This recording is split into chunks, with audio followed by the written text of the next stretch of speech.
Assalamualaikum warahmatullahi wabarakatuh. Saya Syihabuddin. Terima kasih banyak kerana anda berada di channel YouTube saya dan terima kasih banyak jika anda telah tekan butang subscribe. Kalau belum tekan butang berkenaan, tekan butang itu sekarang. Jika ada video-video yang bermanfaat, insya-Allah akan ada di feed YouTube anda. Sahabat-sahabat, sekarang ini sedang berlaku satu peperangan, satu konflik di Palestin dan juga di Israel dan mengakibatkan beberapa isu yang paling besar, antaranya adalah kematian daripada kedua-dua belah pihak. Perkara ini tidak berlaku seperti itu sahaja ataupun tidak berlaku secara semula jadi, tetapi ia adalah kesan daripada konflik di antara Israel dan juga Palestin. Saya nak ajak anda untuk tengok dan dengarkan apa yang Netanyahu sebut, iaitu Perdana Menteri Israel sebut di dalam persidangan PBB sebelum ini, dan ia adalah kunci yang besar di dalam isu konflik ini berlaku. Pentas Perhimpunan Agung PB menyaksikan sekali lagi Perdana Menteri Negara Haram Israel Benjamin Netanyahu mencabar kedaulatan Palestin. Kali ini Netanyahu membentangkan peta yang dinamakan Timur Tengah Baharu. Ironinya, tiada nama Palestin dicatatkan dalam peta itu walaupun intipati ucapannya menyentuh soal perdamaian serantau. Peta itu ditunjukkan ketika dia membangkitkan isu normalisasi hubungan dengan Arab Saudi. Katanya selama berpuluh tahun negaranya dikelilingi dunia Arab yang bermusuhan. Justru Israel boleh menjadi jambatan perdamaian dan kemakmuran antara benua. Bagaimanapun, dengan ego, dia menambah, Palestin akan mendapat manfaat besar dari perdamaian itu, tapi hanya boleh menjadi sebahagian daripada proses dan tidak boleh mempunyai hak veto ke atasnya. Semalam, Presiden Palestin Mahmud Abbas dalam ucapannya di pentas sama berkata, keamanan di Timur Tengah hanya akan wujud jika Palestin diberikan hak sepenuhnya. Bayangkan sahabat-sahabat, apa yang disebutkan oleh Netanyahu, dia buat peta dunia, dia tunjukkan peta dunia baru tetapi tanpa adanya Palestin. Apa awak fikir orang Palestin akan bertindak ataupun hanya berdiam diri saja? Sudahlah, mereka itu telah dijajah dan negara Malaysia memang berpandangan daripada dulu lagi, daripada zaman Tun Mahathir kali pertama jadi Perdana Menteri dahulu lagi, kita telah mengatakan bahawa Palestin adalah negeri yang sedang dijajah oleh Israel dan Israel tidak diiktiraf oleh negara Malaysia. Bahkan alhamdulillah, hadza min fadl rabbina, Perdana Menteri kita Datuk Seri Anwar Ibrahim di dalam persidangan PBB yang sama dengan Netanyahu, dia telah memberikan ketegasan dan pendirian negara Malaysia. Mr. President, in the Middle East, the politics of dispossession continues with a vengeance, with more illegal settlements being built, stripping Palestinians of land that rightly belongs to them.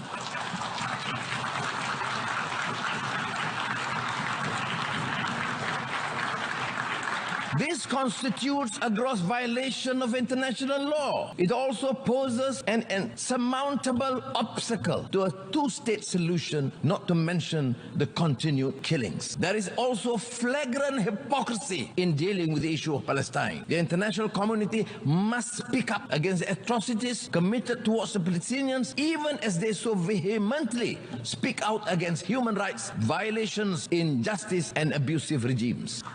Cukup padu apa yang disebutkan oleh Perdana Menteri, dan itu berlaku sebelum ini. Tetapi apabila berlaku isu peperangan dan juga konflik di Palestin dan juga Israel pada hari ini, Datuk Seri Anwar Ibrahim memegang apa yang beliau sebutkan. Akhbar Isra Awani menyebutkan Malaysia akan terus bersolidariti dengan perjuangan rakyat Palestin, tegas Perdana Menteri Datuk Seri Anwar Ibrahim. Dalam catatan terbaru di laman X-nya pada malam Ahad, Perdana Menteri berkata masyarakat antarabangsa seperti terus-menerus mengambil tindakan berat sebelah terhadap segala bentuk kekejaman dan penindasan kepada rakyat Palestin. Rampasan tanah dan harta milik rakyat Palestin dibuat Zionis tanpa henti. Akibat ketidakadilan ini, ratusan nyawa yang tidak bersalah menjadi mangsa korban, tegasnya. Kenyataan daripada Perdana Menteri ini sangat memberikan satu wajah yang cukup jelas kepada rakyat Malaysia bahawa kita bersama dengan rakyat Palestin, bersama dengan perjuangan rakyat Palestin. Bahkan saya tertarik juga apabila Dr. Maza Muhammad Asir Zainul Abidin support apa yang disebutkan oleh Datuk Seri Anwar Ibrahim. Dalam Facebook beliau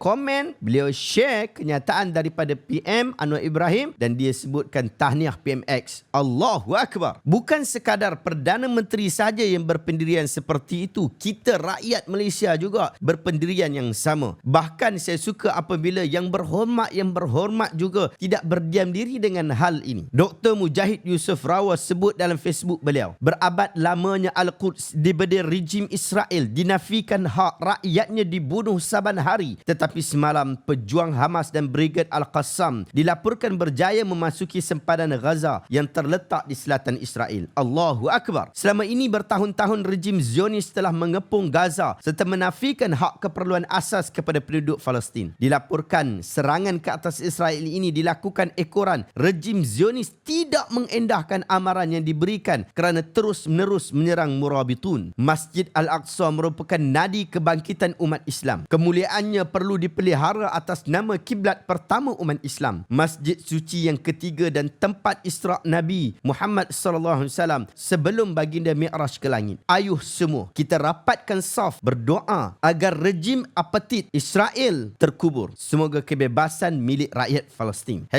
#Taufan Aqsa, #Free Palestine, #Free Al-Quds. Wabi Senator Datuk Seri Dr. Mujahid Yusof Rawah, Ahli Dewan Negara. Inilah yang kita perlu pegang dan inilah yang perlu kita hadap sama-sama. Tufanul Quds, Taufan Al-Aqsa, yang digunakan istilah hashtag yang digunakan di media sosial di mana-mana menjadi petanda yang cukup penting perjuangan rakyat Palestin pada hari ini dan kita menyokong hal berkenaan. Sahabat-sahabat, bukan sekadar Perdana Menteri yang menyebutkan, bukan sekadar ahli parlimen kerajaan yang menyebutkannya, bukan ahli Dewan Negara saja sebutkan tentang hal berkenaan, tetapi saya memuji dengan setinggi-tingginya Ketua Pembangkang di dalam Parlimen Negara Malaysia juga, yang menjadi wakil yang besar di dalam Parlimen Negara Malaysia juga, Datuk Seri Hamzah Zainuddin, juga memberikan kenyataan dan sokongan-dokongan yang sama. Kata beliau, krisis terbaharu antara Palestin dan Israel adalah rentetan panjang yang berpunca daripada kezaliman serta kejahatan rejim Zionis membunuh, merampas tanah, mengepung dan menindas umat Palestin yang tidak berdosa sejak sekian lama. Adalah menjadi hak rakyat Palestin untuk mempertahankan diri mereka daripada terus dizalimi, dan Perikatan Nasional berdiri teguh serta sentiasa bersama-sama dengan perjuangan suci rakyat Palestin. Namun, sebarang konflik bersenjata pasti menelan korban nyawa serta membawa kerosakan harta benda, dan sehingga tengah hari ini sahaja sudah lebih 230 nyawa penduduk Palestin yang tidak berdosa terbunuh, manakala lebih 1,600 lagi tercedera. Dunia harus melihat kezaliman yang berlaku dan mesti menghentikan konflik ini dengan segera sebelum lebih ramai mereka yang tidak berdosa menjadi korban. Kerajaan Malaysia perlu menggunakan semua saluran perundangan antarabangsa, khususnya melalui Pertubuhan Bangsa-Bangsa Bersatu PBB dan Pertubuhan Kerjasama Islam OIC, bagi menyatukan suara masyarakat dunia sebelum konflik ini bertukar menjadi krisis kemanusiaan yang lebih buruk. Saya juga menggesa kerajaan Malaysia untuk meneruskan ketegasan kerajaan-kerajaan Malaysia terdahulu, termasuk Perikatan Nasional, iaitu Malaysia tidak akan menormalisasikan hubungan dengan Israel. Pada masa yang sama, marilah kita semua, seluruh umat Islam, terus berdoa kepada Allah SWT